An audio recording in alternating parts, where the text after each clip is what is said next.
Hi, I'm Bob Caldwell, and I'm going to take you on a journey, an historical journey, back in time. In 1776, the Carolinas were an important part of colonial America. As the Revolutionary War began, only the Atlantic coastline had been colonized. In the area around what is now Old Fort was the edge of an untamed wilderness. The valley below the headwaters of the Catawba River was the western extent of settled territory. The rugged forested slopes served as a border between the lands controlled by King George and the lands occupied by the Cherokee.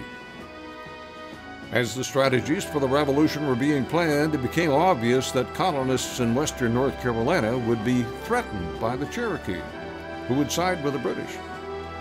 In an effort to gain control of the area before a war was waged, the Patriots marched up through the foothills and established a military presence by mustering volunteers who were eager to defend their freedom from the Crown. Davidson's fort was built as an outpost on the western frontier and was the base of operations for General Rutherford's campaign against the Cherokee. 2,700 men were recruited.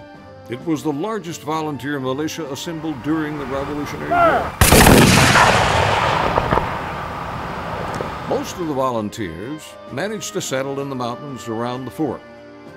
Now, some of these men were the same ones that marched to Kings Mountain, where the Over Mountain men were said to have greatly influenced the victory in a pivotal battle that was important to the Revolution.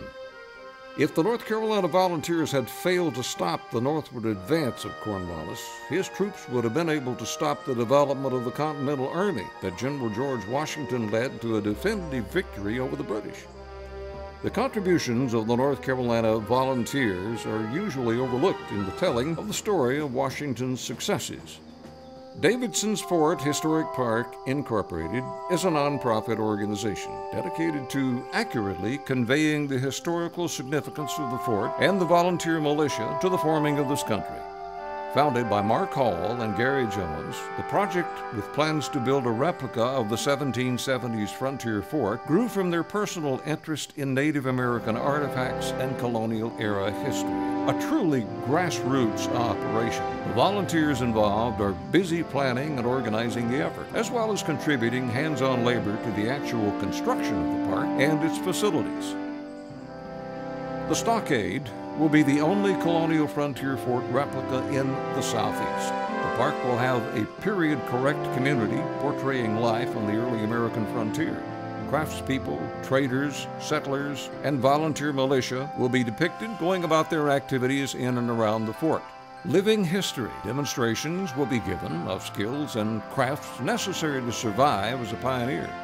Reenactments of the mustering of the militia and other events relevant to the Revolutionary War will be held at the fort on a regular basis.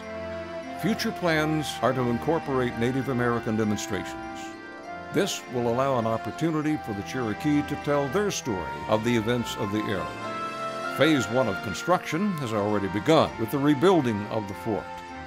The future plans include picnic areas and a footpath that accesses the ground and a visitor center where artifacts and educational exhibits will be on display. This park will be an excellent resource for the education of our children. With your help, we can rebuild this historic fort and all share in the great history of this area in our mountains. Please visit our website at www.davidsonsfort.com. I know you'll find a way there to help us out with this great project. There are many levels, opportunities for you to contribute. We need your help. This is a very wonderfully historic project.